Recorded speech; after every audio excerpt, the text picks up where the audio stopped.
Welcome to the ITM podcast.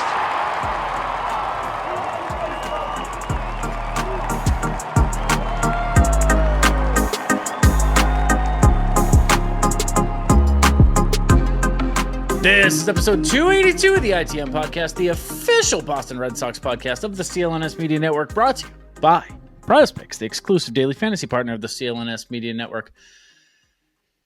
And the Boston Red Sox have a problem on their hands. My name is Joey Copponi. That's Scott Neville. Scott, how you doing? It'd be better if the Celtics didn't just play the worst basketball they've ever played for a full half for absolutely no reason. Did they miss? I counted 700 missed three-pointers. Is that what it was? 700? Did they break the record? Yeah, it was like the actual number is hilarious. I believe they attempted 61, some of that. Would they miss 60. like 49? They went 50. They missed 45 threes out of 60. So that's not going to help. They also, and the other thing they couldn't do is they couldn't get inside the paint either when it mattered for the entire fourth quarter and overtime. It was just like every time they tried to drive, they got absolutely out physical, and then they just hooked up a bad three. The only basketball that I've watched this year was the fourth quarter of that game and overtime. So my opinion on the Celtics is not that good. Nah, they'll be all right. They were not going to. Hey, from everything I've seen this year, they suck. Well, they're not going to go 15 for 60 in game 2. Triston Casas exploded. More or less. That's what this show is going to be. It's a Casas-sode. We're going to be mainly talking about that because what the fuck else would we possibly talk about? We're not going to talk about the series loss. We're not going to... I guess we can touch on the bullpen doing its thing, but the big story by a long shot is that the Boston Red Sox have lost their franchise first baseman for God knows how long. And I'm gonna start here, Scott. God, allergies are kicking my butt today. I cannot believe that I have to say this. Casas getting hurt is a bad thing. Yep. But I do have to say that. The Red Sox losing their franchise first baseman is a bad thing. Listening to WEEI lately, dude, I am so tempted to call in every day and say, do you know how many organizations would kill to have a 120 OPS plus first baseman with the potential for power that Triston Casas has?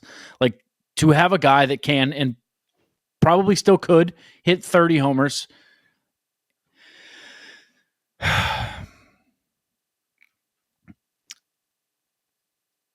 There's a faction of folks that are never going to like Triston Casas. So they are going to say what they are going to say. But this is not some golden opportunity for somebody else to fill in. We'll get to all the hypotheticals later. I have them all listed out here of like, well, this person moves there and this person does that. I don't even want to talk about that stuff yet. I just want to talk about what the fuck happened. A little research into the injury does not provide any hope. If you feel below your kneecap, Scott, if you're sitting down, which I can see you are, if you feel below your kneecap, that big, thick tendon that's almost as wide as your kneecap that connects your kneecap to your shin bone, that's what Triston Casas ruptured. It sounds like a year, maybe more. And the chance of returning to full health is not 100%. A doctor online said you see this injury most commonly in NFL linemen and that the return rate not high. So, or not high in terms of, compared to other injuries. So, detrimental to the season, but also not necessarily the Red Sox season, but his season and like his overall future. Fucking sucks. Yeah, it feels like this injury puts him in the, what could have been watch. Like, that's very we're fair. talking about a guy that I think most of the fan base would have been okay with a $200 million extension this offseason or something close to it. And now we're talking about him as we don't know if he's ever going to have a baseball reference page that kind of, one is either long term and two, is it just going to be a, wow, like everybody thought that guy was going to be really special and he just was the most injury prone player ever. There is some conversation now, like you just hinted at. There's conversation now that if we have seen Triston Casas' final game as a Red Sox, and I will tell you, Scott, I don't think you're crazy for going there.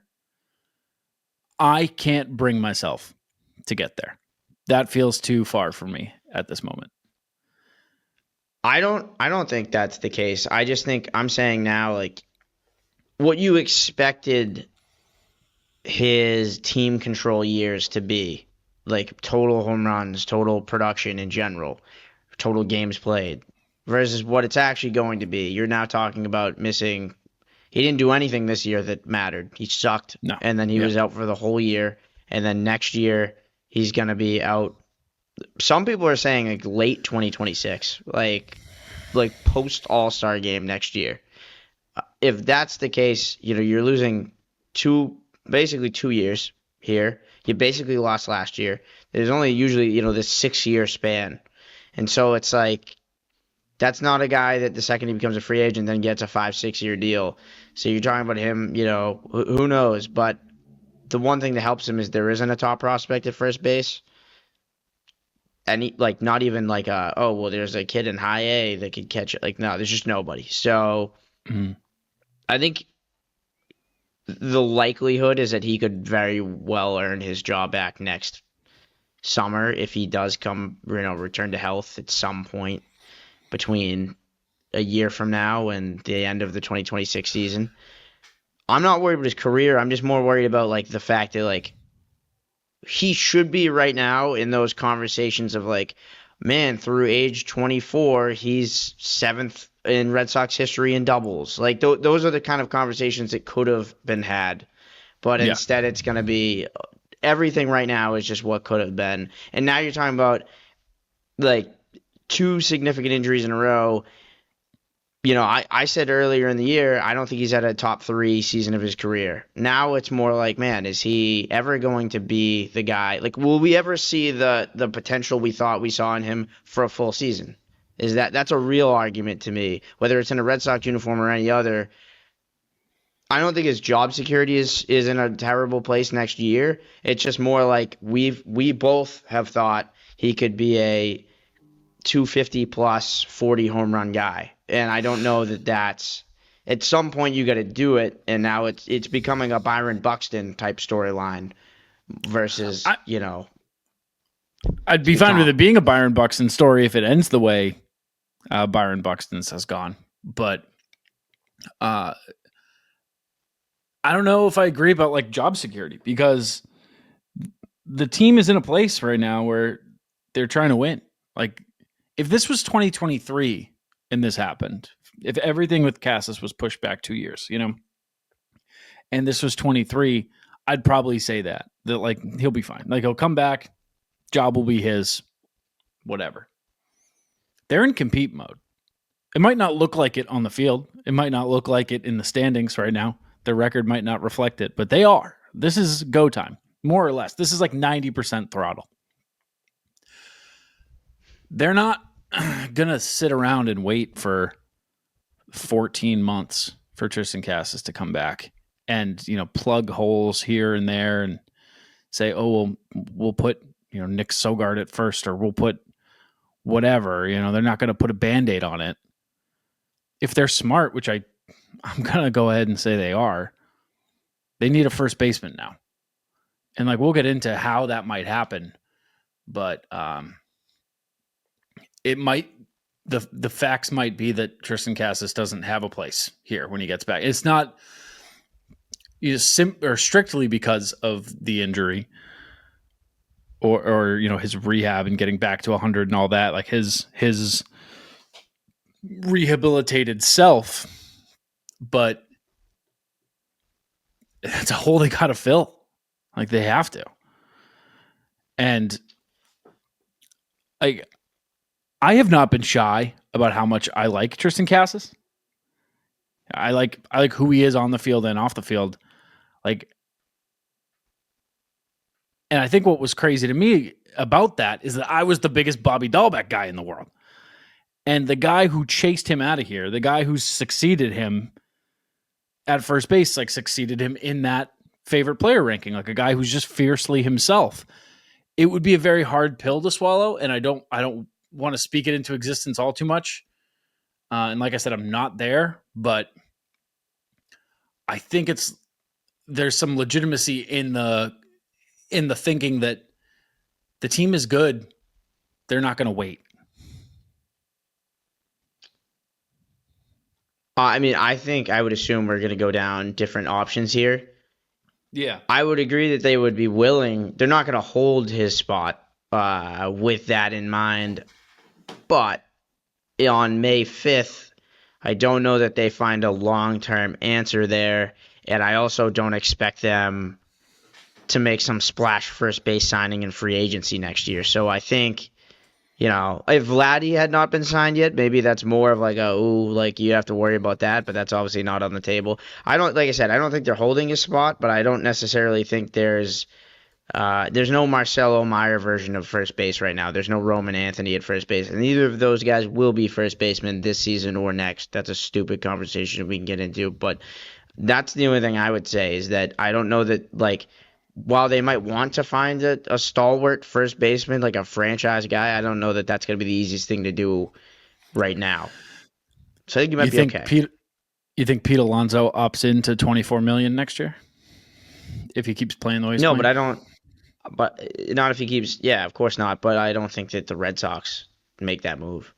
No, I don't know. It's something I've thought about, obviously, but. We should get into all the hypotheticals and the Band-Aids people are talking about putting on this team. But first, Prize Picks is the best place to turn your sports knowledge into cash. With millions of members, Prize Picks has made daily fantasy sports accessible to all. You just pick more or less on at least 2 players for a shot to win up to 2,000 times your cash. Run your game all season long on Prize Picks. Cash in on the basketball playoffs with Prize Picks. Don't miss your last chance to add your favorite players from the court to your Prize Picks lineup. Whether it's points, rebounds, assists, take your pick of more or less for your shot to win up to 2,000 times your cash today. And the end of this week is Flex Friday. Make sure you opt in and tap the checkbox in your lineup builder to be eligible for the protected play. Choose squares from any game on the board. And if your lineup does not win, you get your net losses back in promo funds up to your promo limit as soon as the lineup settles. So download the app today. Use code CLNS to get $50 instantly after you play your first $5 lineup. That you don't even have to win it. You just put in code to win it. No. So you just put in code. That doesn't make any sense. CLNS, right? And then when you win it. No, and then when you play it, just when you play your first $50 lineup, it's like guaranteed. You got to read that again. There's no way that could be the case. They're just giving away money. That doesn't make sense. How could that make sense for them? It's funny you say that because it does say read it again. And I will, because people probably don't believe how good this is. Code CLNS, you get $50 just instantly when you play your first $5 lineup. You don't even need to win to receive the $50 bonus. It is guaranteed. Prize Picks, run your game. People are out of their minds, Scott. People are out of their ever-living minds with how to fix this. Let's start with the most realistic one, I guess. Which is actually, let's start with this one because this was the one that my gut kind of says that they might do for a little bit. Nothing. They just kind of do nothing about it. They just kind of plug here and there. It's Romy. It's other folks. They just kind of plug for a little bit. I think that's guaranteed to happen for at least the next month. Does that feel right? I don't know. Yeah, I mean, I don't know about months, but yeah, it definitely seems like they're not in any rush to make changes. I could go through. I have like kind of like a power rankings of sort Ooh, of yeah, what let's they do could that. do. Okay, so first of all, I am lost on why every single person on this planet just says move Devers to first base. I don't get it even a little bit. I Really? don't know why. No, I think it's stupid. I think you're not going to keep screwing around with your franchise player. Oh, he's a third baseman, and then now they signed Bregman, so he's just going to be a DH for the rest of his life. Well, maybe we'll teach him how to play first. I just he's gonna be the DH. Like that's who he is. I know they've said that about players in the past and changed their mind or said, oh, this guy's not gonna play shortstop like Rafael, and then he does. But I don't think it's an easy fit, and I think it makes way more sense. Like you're basically moving that spot so that you can free up another one. But I think it makes more sense to just move whoever you're worried about to first base. Like I don't get the Devers thing. I don't think he'd be good at it. I don't know how he would feel about it. I mean he would just rip his hamstring. He would be I don't know. It doesn't make any sense to me thinking about him playing first base and again you don't move players of that caliber around like this. You don't just ping I pong them know. around like that. That's the one counter argument to this that I totally understand, that like it's Rafael Devers. Like it's the face of your team. It's your franchise player. He's the highest paid Red Sox of all time. Like moving him around is Yeah. stupid. What makes me get right back onto the fence is that Sean McAdam, who I very much trust, and he's the kind of guy who, when he speaks, everything in me says this guy is smarter than me. Like Sean McAdam is just an intelligent fella. I would never tell him He that to definitely his is. face. He Yeah. No, certainly is more intelligent than me. he definitely is smarter than you. Yeah, it's not even close. It's pretty close. It's not close. Well, It's me not even that and I think he's like an Ivy League graduate. I just think there's a gap. me and Sean McAdam seem to think that Devers will play first base. I don't see it. Cotillo, who not smarter than me, I'll go out on a limb and say not smarter than me, said it might be Also, Devers' not idea. even close. Wait, did you give me that? You're saying that's Yeah. also not even close? Yeah. Mm-hmm. There we go. I'll take that. He said Devers might bring up the idea. It might be Devers' idea. The thinking, I think, for a lot of people is as simple as he's built like a first baseman. Vlad made the transition from third to first. He stinks Like at it. And he stinks at it, but he does play he it. sucks. Yeah, he sucked at third and then he sucked at first. I also think it's entirely in the cards for the team to approach Rafi and say, hey, what do you think about playing first? And for Rafi to say, like, nah, man, like you wanted me off the field, and off the field is where I shall stay, which is probably exactly how he would word it. Yep. Yeah, of course. Do you think he would be good at first base? I think he'd be fine.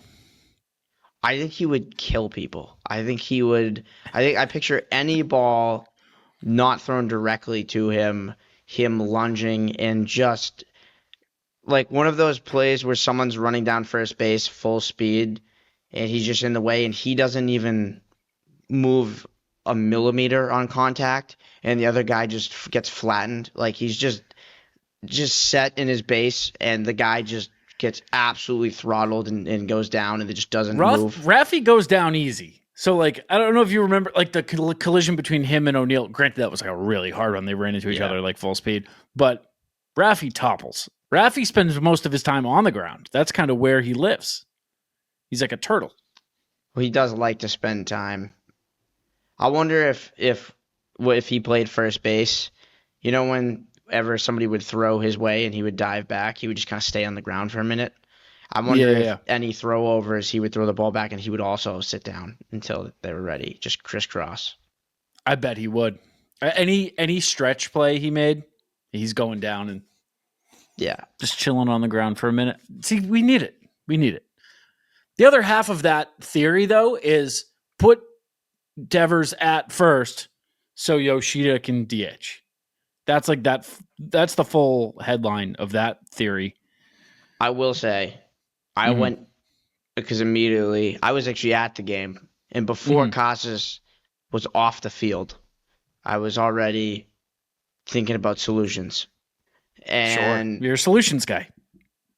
And I thought it made way more sense to move Yoshida to first and keep Devers at DH, make one change instead of two. I know he doesn't have the ideal height, but he probably could figure it out. And then you go, well, his arm is the problem, and he's playing first base. However, after that video that came out that everybody saw, I don't think he could even play first base. Like a throw to second doesn't seem in the cards right now. And he's either it's either a real injury, and we've been really hard on Cora and the Red Sox. Yep. Or boy, oh boy, are they playing this thing up. But I don't know why Yoshida would agree to that. Or boy, oh boy, can the man act? Like, cause that was my first thought. Is like when he threw the ball in real time, I was like, oh, is he gonna like fake rub his shoulder now? And then he like legitimately grabs his shoulder, and it's like fucking shit. Like, and kind of does like a nah, I can't do it. And then he does the like I'm done. I'm done. So he just threw a ball too. Like it wasn't a crow hop. He wasn't throwing 96. He just tried to play catch, made one throw, and said, "Whoops." Nope, not doing that again.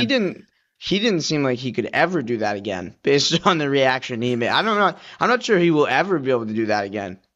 Let me just say everything that I was going to say we said, but it was really you, man. It was all you said about Cora lying to the media, saying, "Oh, he's not even close to a rehab."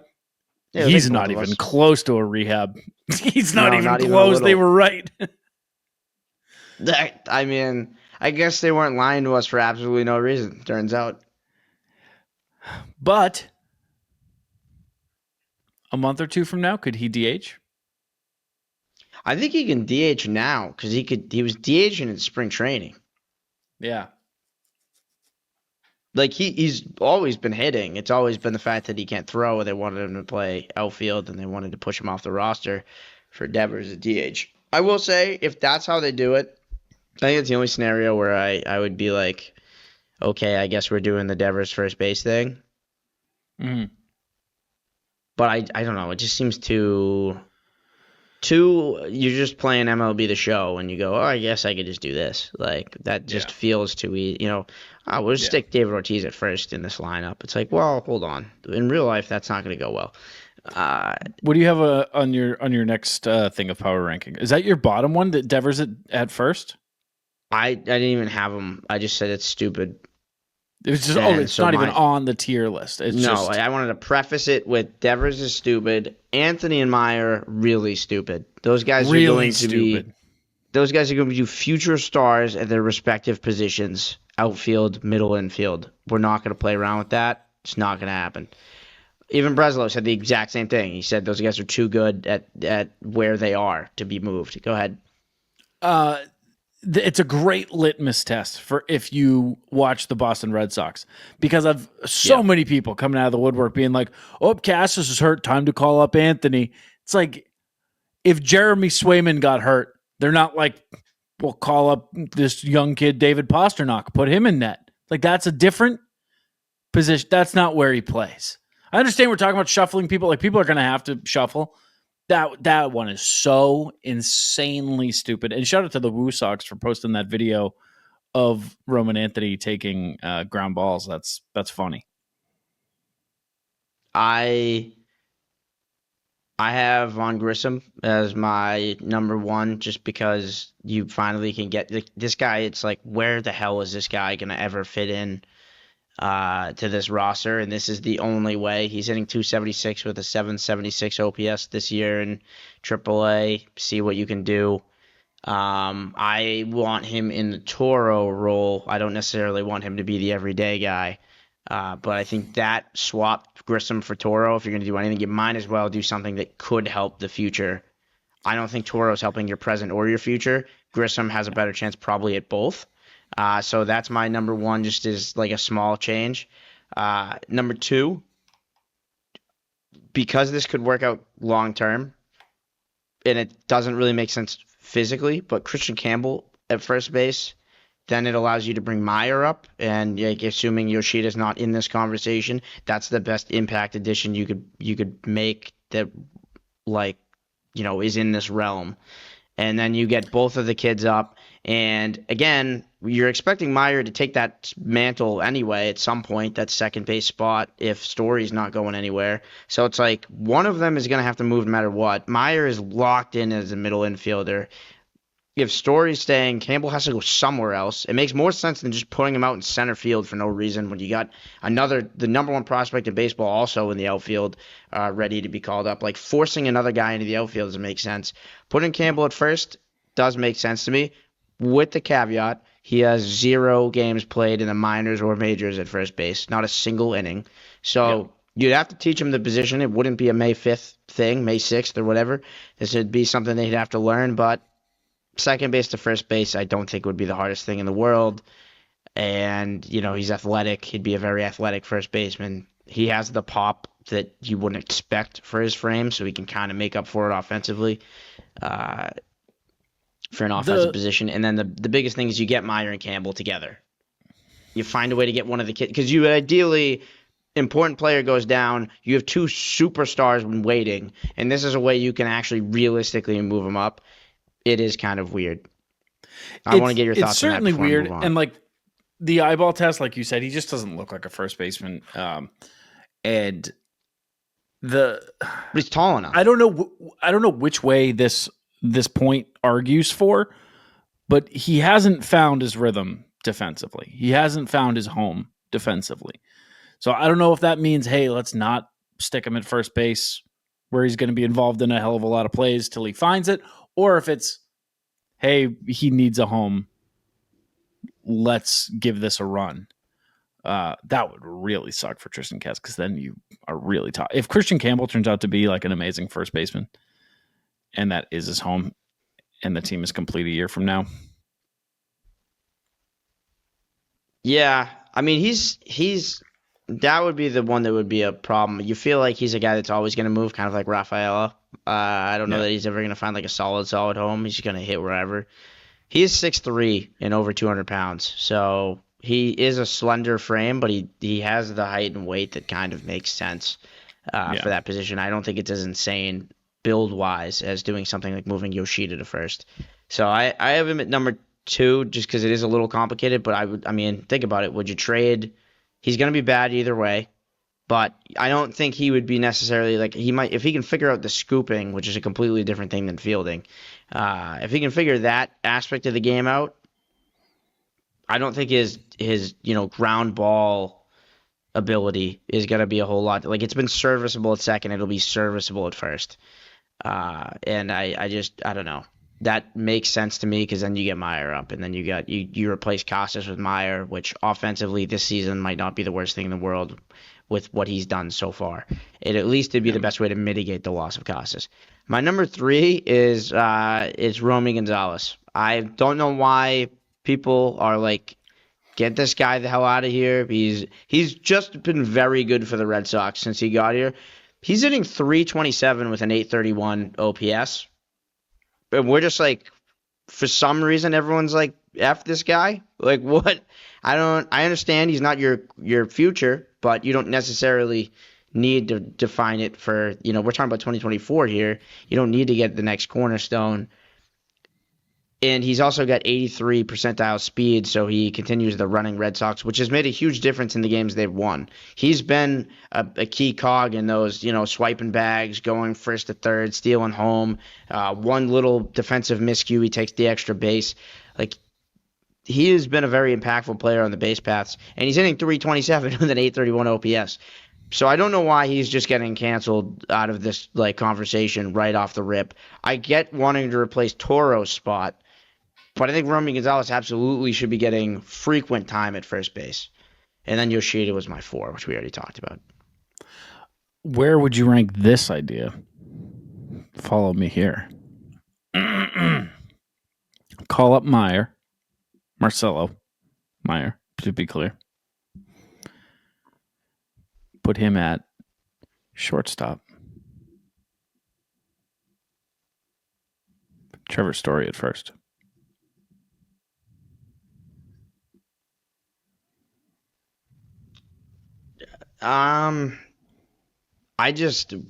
Trevor Story, It's I feel insane. like is too good. He's really good, but it's not. It's insane. I mean, but this is the time to be insane. This year he actually does. He is in the 31st percentile of outs above average. That doesn't pass the eye test. No. Yeah, I don't know. That one's weird. I'd rather Campbell than Story. If Story shows any signs of injury, shoulder issue, throwing arm issues, he's kind of done that before. Then I think that's maybe something you consider. I don't know. I mean, listen, it's going to get thinking weird. about getting the kids up and thinking about, plugging the hole with a real big leaguer. Yeah, I will say something that made me think about this whole thing, and I know this isn't going to happen. This is kind of a pivoting but relevant discussion. I saw people talking about this because they're 18 and 18. It's like, how long are we going to kind of lose on purpose, in the sense of, there are two players in the minors that would improve your team immediately, and I know it's a fit issue and there's contracts, like stories that get complicated, and you can't just give up on some of these players. But I looking at it, I do think, without much doubt, and you can play around with the lineup a little bit, I think by far the best lineup you could roll up tomorrow, if you said, hey, this is a playoff game tomorrow, which at 18 and 18, you got to start playing like to win at some point. Duran in center, Devers DH, Bregman third, Anthony left field, Abreu right field, Campbell second base, Meyer shortstop, Grissom first base, and then the Narv Wong platoon. Sure. I love that name. I don't even think there's a debate. No Trevor Story in that lineup? No. Wow. Well, let me ask you: is he better than Christian Campbell right now? Do you think he's gonna have a better year than Christian Campbell? It's hard to say he's not better than Marcelo Meyer, because I haven't seen Marcelo Meyer hit major league hitters. I don't think Marcelo Meyer has to be. I don't think he has to be that good to be better than Trevor Story right now. Oh, that's brutal. I've been a Trevor Story guy, but he's hitting 267 below average. Yeah. And listen, the power numbers aren't there. A 700 OPS, 96 OPS plus. Right. Yep. So he's a below average hitter and a below average fielder. So yes, I think Meyer can be better this year. It's a bold take. But it's not. Story. I don't think it is. I don't really think it is at all. I think do you think if there was a fan poll, who would have a better season in 2024 if Meyer got called up right now? And two realities, like you get to play both of them at shortstop, who would you expect the rest of the year to have a better season? I think Meyer wins that poll from the fan vote, and that's definitely not the most accurate indicator of what's actually going to happen, fan reactions. But I think even like beat writers, like analysts would probably, I think it would be closer, but I think they're probably leaning Meyer.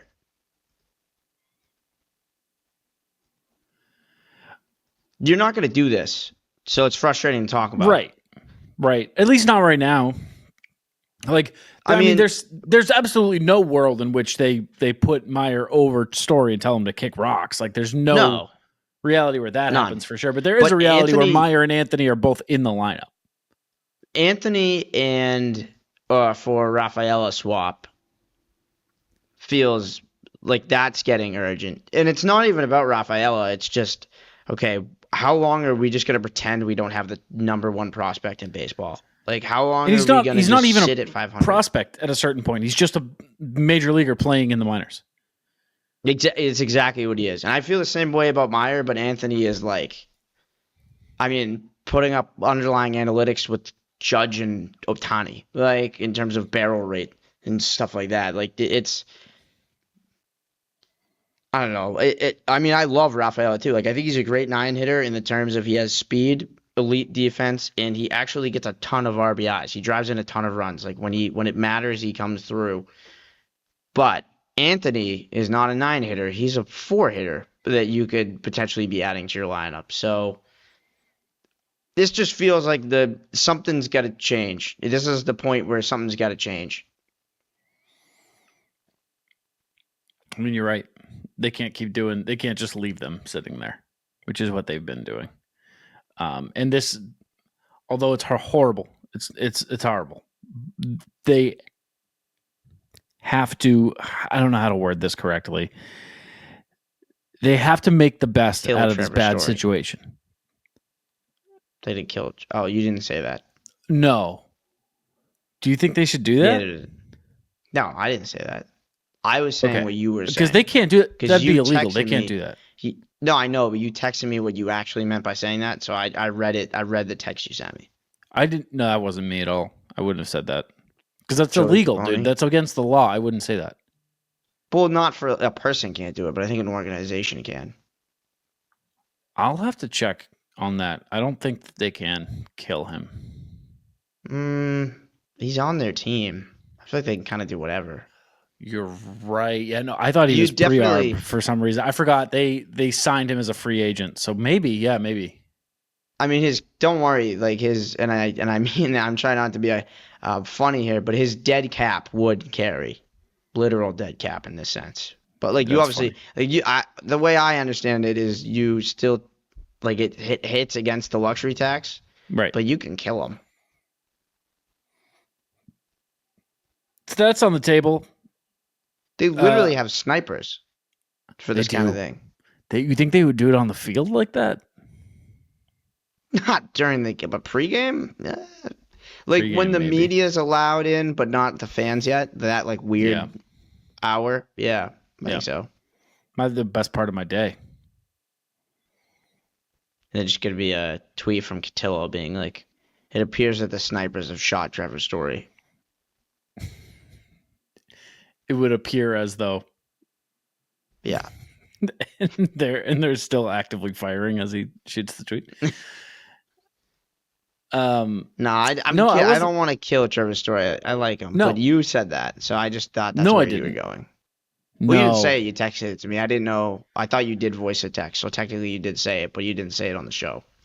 All I was going to say is I hope they make the most out of this terrible situation that Triston Casas is so hurt, and I hope that they use it as an opportunity to call up one of the kids.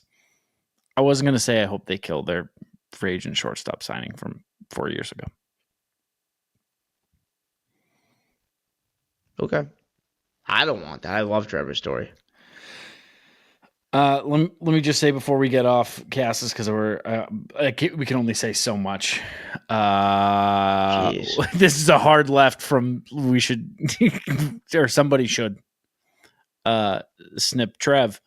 But dude, watching Casas in the stretcher, fucking brutal. Like you can tell he was like actively composing himself and like trying to stay cool and whatever. Even more scary that Cora after said that Casas was not in pain, which means he was in shock. That's not him being a tough guy. Like you can't tough guy your way through that. I don't believe any human can. I think he was literally in medical shock, which is really bad. You have to do things that you can recognize when somebody's in shock. There's things you got to do. You got to put a blanket on them and shit. So they said the surgery, like a singular tear, dude, like a movie. And God damn it, I hope that is not used in some edit of a what could have been fan edit 2 years from now. I'm not putting it out there into the world. I'm just thinking about it. Just did. My first thought when I saw it is like, oh man, there's going to be a TikTok edit of this in 2028 that makes me cry about Triston Casas. You wouldn't like say it into a mic. You're just thinking it. I'm just thinking it. I didn't say that. I was just thinking you wouldn't say it into a mic and then post it. No, like publicly? Yeah. Dude, I told you, these conversations are between you and me. It can feel that way sometimes. Well, sure. Because it is. It's just me and you here. We don't even have a producer sit in, dude. It's just me. Why would we need a producer for our conversations? Right.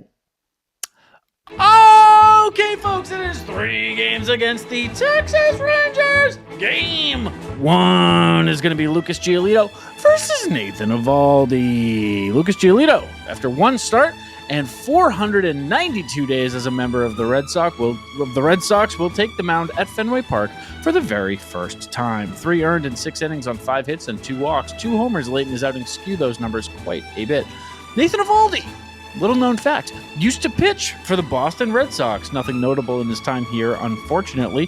The 35-year-old has a 2.11 ERA through 7 starts, including a complete game shutout against the Reds, 46 Ks and 42 2/3 innings. Game 2 is going to be Tanner Houck versus Tyler Mahle. Tanner Houck went 7 innings his last time out.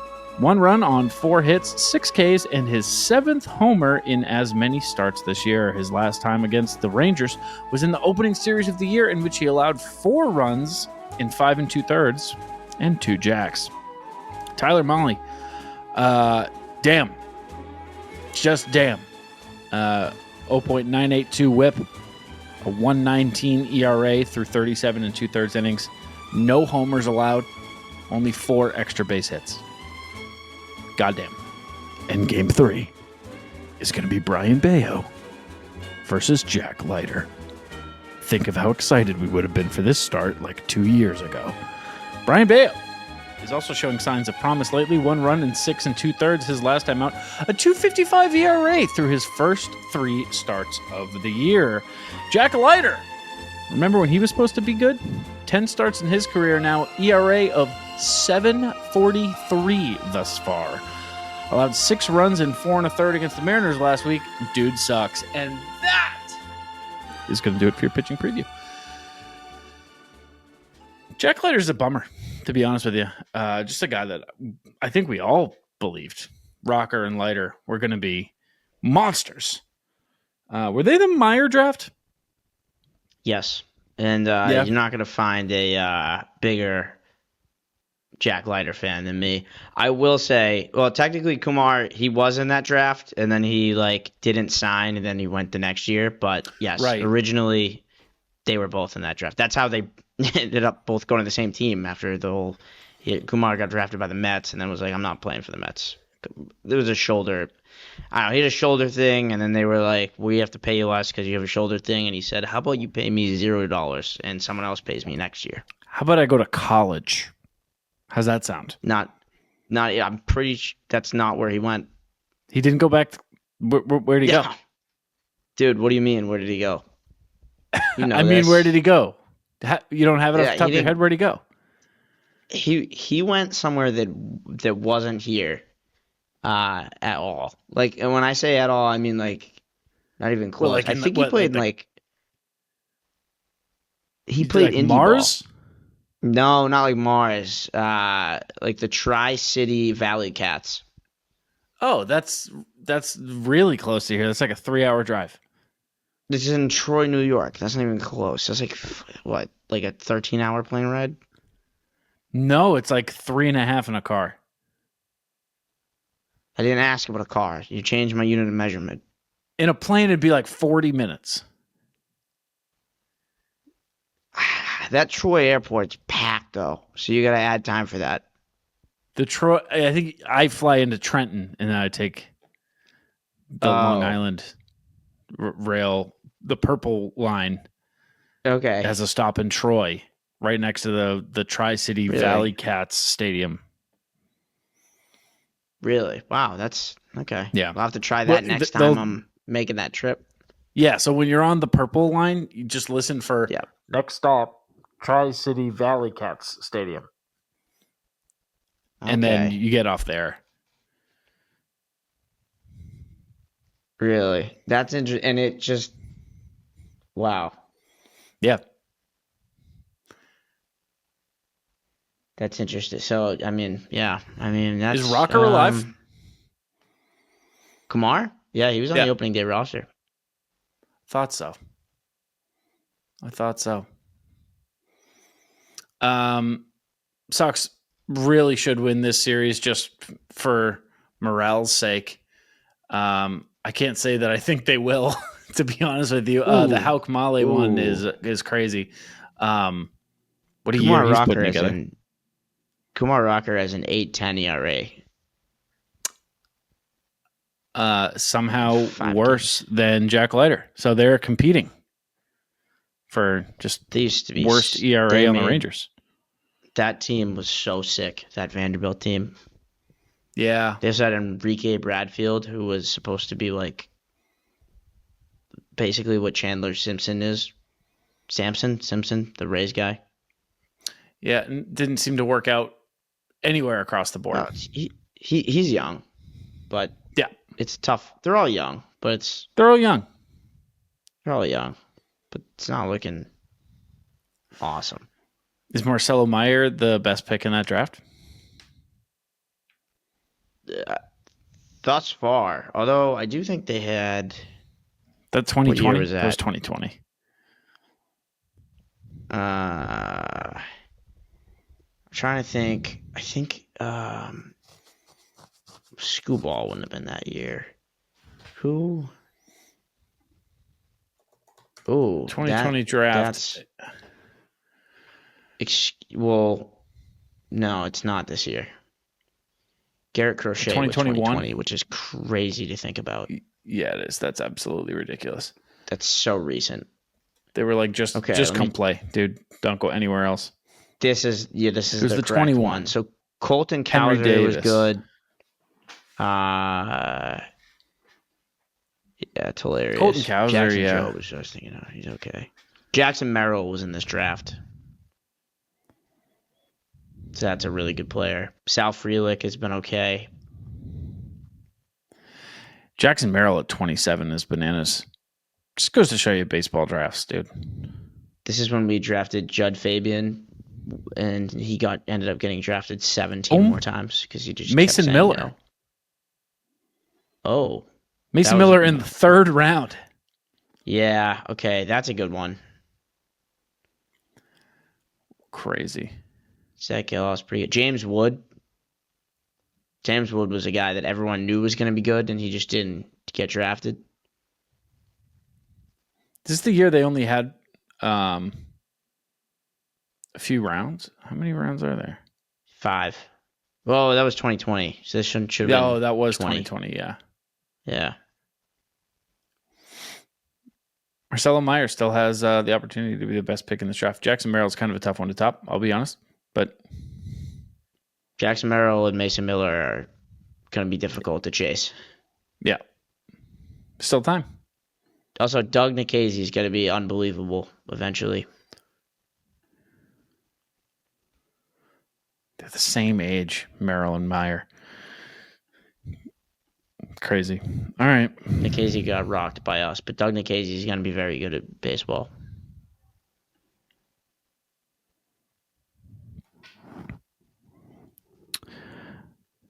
What's your prediction for this series?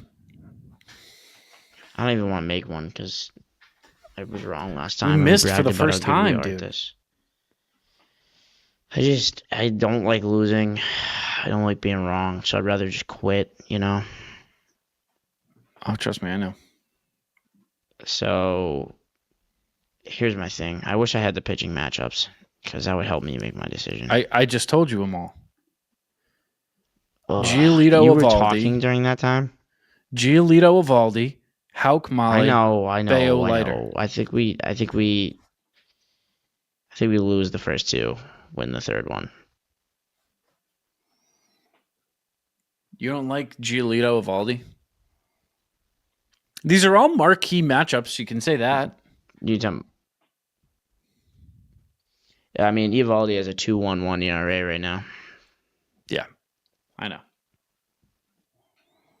And all or nothing with the Rangers rotation. Yeah. That's true. I mean, they're 17 and 18. I mean, they did lose their offensive coordinator. I don't know if you saw. Right. So, but they still have their hopefully linebacker coach there. So yeah. And I don't know. We've never seen their offense. It could be a whole new scheme.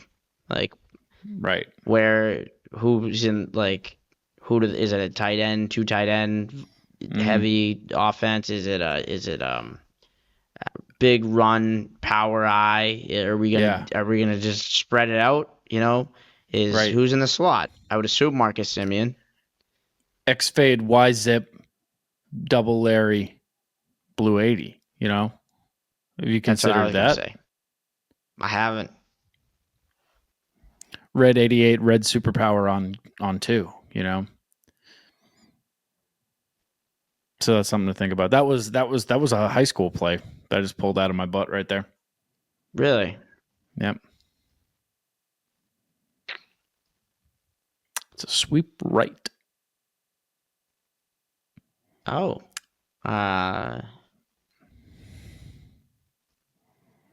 We had A right 49 pride. It's crazy that I don't remember that. It wouldn't have said right. Nope. Red? No, I think it was right. It had to do with the formation. Right. That's how they work. Of course. No, I know. Let me talk through it here. Take your time, man. People are listening. Go ahead. Boy. Take your time. From Abington High School, let me know. You were from wait. You're from Abington? Yeah. Dude, my buddy is from Abington. Well, my buddy's brother. Really? He was probably in your grade. We'll talk after. Thanks for listening, everybody. He's probably a year above, if I had to guess. Is he? Yeah. You can follow us on the socials at ITM_pod. You can follow me at Joey Copponi. You can follow Scott at Scott Neville 46, just like Red 80 Green 46. Set hot. Hot. I said, and we will see you guys back here after this thrilling series against the Texas Rangers for Scott Neville and for Triston Casas. I'm Joey Copponi. Go Sox.